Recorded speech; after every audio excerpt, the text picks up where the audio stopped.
Um domingo que o Flamengo teve uma partida, a meu ver, muito boa do ponto de vista estratégico, né? Isso vai desenvolver aqui durante o nosso na área, mas eu gostei bastante. Inclusive no intervalo do jogo, a Flávia Mimi estava empolvorosa na rede social porque achou que o time estava jogando mal. E eu estava gostando. Até escrevi isso na minha conta lá no X. Falei, gostei. O jogo tem 2 tempos. Primeiro tempo do jogo, acho que o Flamengo teve um plano que era desacelerar o jogo, manter o jogo sob controle, não sofrer pressão do Palmeiras, aproveitar a dificuldade que o time do Abel Ferreira tem para assumir protagonismo do jogo, né? Ter a bola, atacar, construir, dominar o adversário, subjugar o adversário. Eles têm essa dificuldade, o Palmeiras. E o Flamengo acho que usou bem isso. Foi a primeira parte do jogo e até escrevi. Vejamos a segunda parte do jogo, após o intervalo. Se o Flamengo vai tentar fazer um gol, porque no primeiro tempo não tentou. Mas o jogo tem 2 tempos. Eu achei que foi um plano bem desenvolvido. O Felipe Luiz teve um dos seus melhores momentos como técnico do Flamengo. Hoje merece todos os elogios. As trocas deram certo. Tudo que ele fez funcionou muito bem. E acho que soube muito bem aproveitar essa deficiência do adversário. Um adversário, notem, que escalou um lateral na linha de meias mais à frente, como ponta direita, de saída, o Mike, e tinha no banco um atacante, Paulinho, um meia, Rafael Veiga, outro meia, Maurício, por exemplo.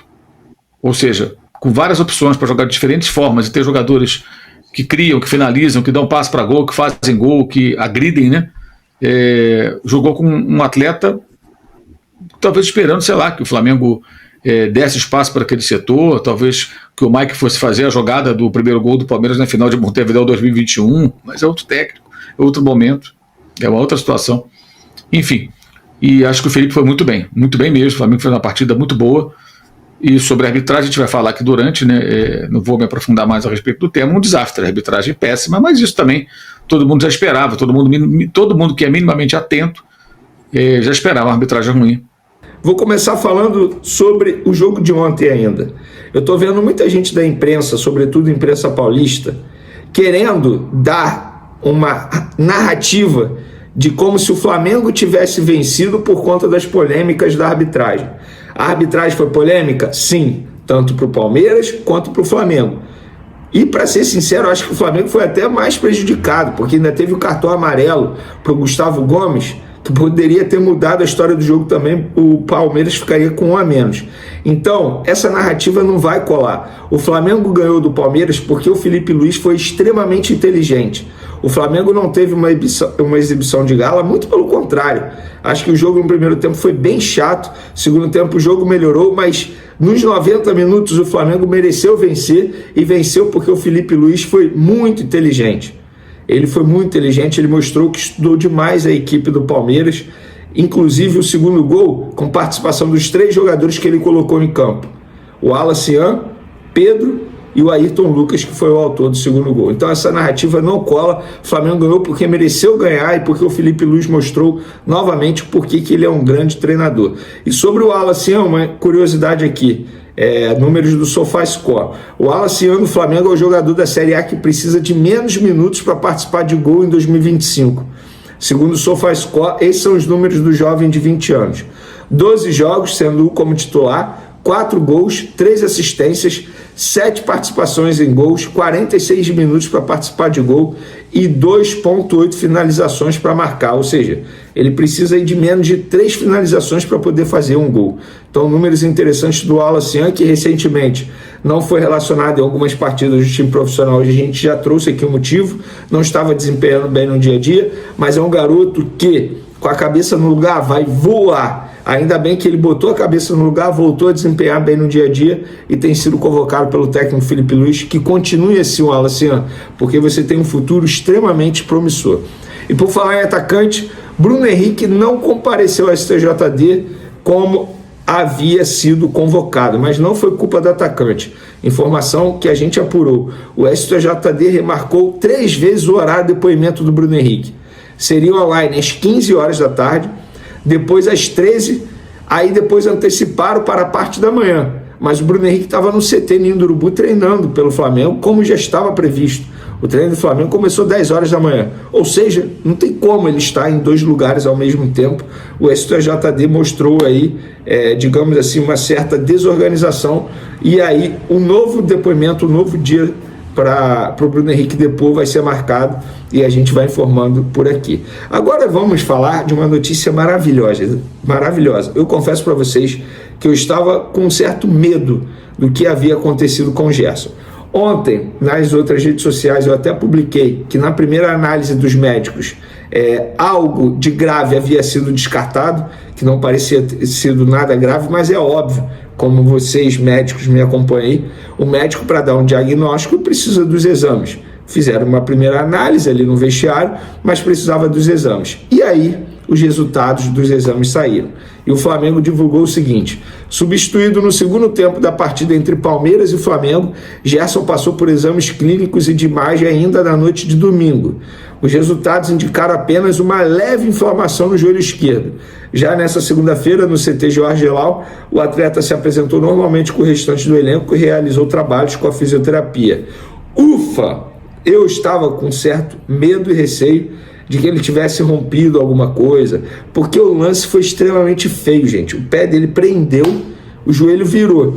Ah, é culpa da grama sintética? Gente, não sei, isso aí é um velho e longo debate.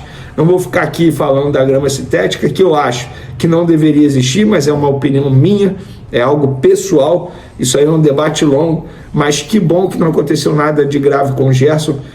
Torcer para que ele fique à disposição já para quarta-feira, para o jogo contra o Deportivo Táchira, e no domingo o Flamengo enfrenta a Fortaleza, jogo inclusive que, se tudo der certo, o Flamengo pode chegar à liderança no Campeonato Brasileiro novamente, e aí chegar ao Super Mundial como líder do Campeonato Brasileiro. Seria extremamente importante para as pretensões rubro-negras na temporada 2025. Galera, o Alcaraz fez mais um gol pelo Everton, né, nesse final de semana, e aí eu tô vendo muita gente noticiar que ele bateu as metas e com isso vai ser comprado. Entrei em contato com o Flamengo e também com os representantes do atleta e publiquei o seguinte nas outras redes sociais: Twitter, @VeneCasagrande, Instagram, @VeneCasagrande. Tanto o Flamengo quanto os representantes de Alcaraz negam que o jogador tenha batido as metas de compra obrigatória do Everton. No Fla, o discurso é de tranquilidade, porque caso o Alcaraz não bata as metas e o Everton não queira exercer a opção de compra, outros clubes da Europa, inclusive da Inglaterra, já entraram em contato para demonstrar interesse no argentino.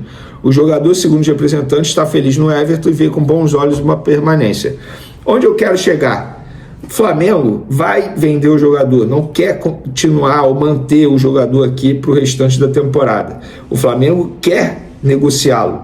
Vai torcer para o Everton, vai torcer primeiro para o jogador bater as metas. Se o jogador não bater as metas obrigatórias, torcer para o Everton exercer a opção de compra. Se o Everton não exercer a opção de compra, o Flamengo tem outros clubes interessados na contratação desse jogador pelos valores que teoricamente o Flamengo venderia ao Everton.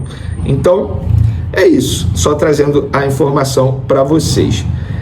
Pessoal, vamos lá. Primeira convocação de Ancelotti pela seleção brasileira. Tem alguns nomes aí inesperados, tem ausência importante e tem também 5 jogadores do Flamengo. Papel e caneta na mão, galera, vamos lá. Alisson, Bento e Hugo Souza são os 3 goleiros. Hugo Souza, para mim, uma surpresa, e não que eu não goste do goleiro, acho um baita goleiro, sempre falei isso desde os tempos de Flamengo, mas eu acho que tinha outros na frente dele, bem outros na frente dele. Por exemplo, o Léo Jardim do Vasco está na frente dele. Mas quem? O próprio Everton no Palmeiras, eu acho que é um goleiro melhor do que ele, e não vejo nenhum problema aí o fato dele ter 37 anos, sendo que a Copa do Mundo é ano que vem. Mas vamos lá. Alisson, Bento, Hugo Souza, Alexandro do Flamengo, Alexandre Ribeiro do Lille, Beraldo PSG, Carlos Augusto Inter de Milão, Danilo Flamengo, Léo Ortiz Flamengo, Marquinhos PSG, Wanderson Mônaco, Wesley Flamengo, Andrés Pereira Furlan, Andrei Santos do Strasbourg, que ele pertence ao Chelsea, aquele cria do Vasco, Bruno Guimarães do Newcastle, Casemiro, Manchester United, Ederson, Atalanta, Gerson, Flamengo. Atacantes: Anthony Betts, Estevão, Palmeiras, Gabriel Martinelli, Arsenal, Matheus Cunha, Wolverhampton, Rafinha, Barcelona, Richarlison, Tottenham e Vinícius Júnior, Real Madrid. Vamos lá, Richarlison, um jogador que ele conhece há muito tempo, voltou a jogar bem lá no futebol inglês, Para mim, nenhuma surpresa. Inclusive falei no SBT recentemente que o Richarlison deveria voltar por conta da relação dele com o Ancelotti. Casemiro também voltando, nenhuma surpresa. Acho até que vai fazer um bem danado para a seleção brasileira, a liderança dele. Para mim é um jogador de altíssimo nível. Cara, 5 jogadores do Flamengo e a ausência do Neymar. Vocês perceberam aí que eu não falei o nome do Neymar, o que eu acho um acerto. Eu estava nessa expectativa, falei isso aqui, falei no SBT também. Qual seria a postura do Ancelotti em relação ao Neymar? E mostrou: Neymar, se você não merecer, você não vai ser chamado. Alguém tem dúvidas que se fosse o Dorival Júnior, o Neymar estaria nessa lista? Claro que não, né? O Dorival disse na última convocação dele que estava montando o time em prol do Neymar, para jogar pelo Neymar. Eu acho que o Ancelotti, a gente pode discutir aí Hugo Souza, alguns nomes. Por exemplo, ele chamou André Santos, com todo respeito ao André, que eu gosto do futebol dele. Mas o João Gomes e o André, ambos do Wolverhampton, para mim, estão na frente dele. Eu não chamaria o André. A gente pode discutir um outro aí, mas de maneira geral, uma convocação tranquila. E vocês? O que vocês acharam? 5 jogadores do Flamengo. Quero a opinião de vocês sobre essa lista aí do Carlo Ancelotti, ou para os brasileiros, Carlinho. De olho no Super Mundial de Clubes de 2025, o Flamengo intensifica seus esforços nos bastidores para reforçar o elenco com nomes de peso capazes de encarar as principais potências do futebol internacional. Um dos alvos é o meio-campista Kevin De Bruyne, atualmente no Manchester City. Segundo informações do jornalista Antônio Carlos, o dirigente rubro-negro José Botu tem mantido conversas com representantes do jogador e articula uma possível investida. O belga, de 33 anos, está em fim de contrato com o clube inglês, que, segundo apurações, não tem planos de renovar o vínculo.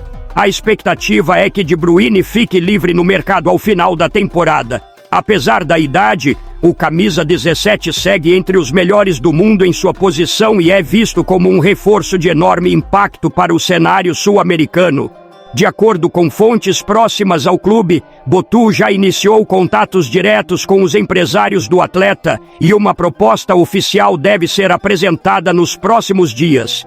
O técnico Felipe Luiz, admirador declarado do futebol de De Bruyne, deu aval para o avanço nas negociações e pode até se envolver diretamente nas conversas. A ideia é que o treinador participe da apresentação do projeto rubro-negro ao jogador, reforçando a visão esportiva e os objetivos do clube. Essa seria uma das principais contratações para o Super Mundial de Clubes. E agora a pergunta que fica para o torcedor rubro-negro é a seguinte: você contrataria Kevin De Bruyne para o Flamengo? Deixe sua opinião nos comentários, curta o vídeo e se inscreva no canal para acompanhar todas as atualizações do Mengão. Saudações rubro-negras!